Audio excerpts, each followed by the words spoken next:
Also, on the heels of Kevin McCarthy's unexpected exit from the race, there is still no clear candidate to replace John Boehner as Speaker of the House. ONE America's Matt Schuck sat down with the chairman of the American Conservative Union to hear his thoughts. Now that House Majority Leader Kevin McCarthy has stepped aside from the Speaker race, it seems like there's a mad dash to jump into the national spotlight. New names are being added daily to the list of potential contenders for House Speaker, such as California Congressman Darrell Issa, Wisconsin Representative Paul Ryan, and even Montana Congressman Ryan Zinke is considering running. But the events that have been unfolding in Washington recently, particularly in the House of Representatives, have been telling a different story, a tale of two Republican parties.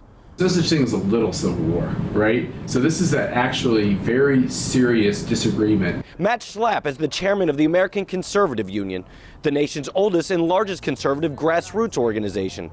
He told ONE America News that the problems within the Republican Party aren't from ideological differences, as many people think, but more of a break in communication between Washington insiders and the average American. We need to be synchronized and we need to be together on these big decisions. I think in some cases, the people inside the Beltway look at the voices outside the Beltway and try to ignore them and try to say, well, they're just not really sophisticated. They just don't really understand what we're going through.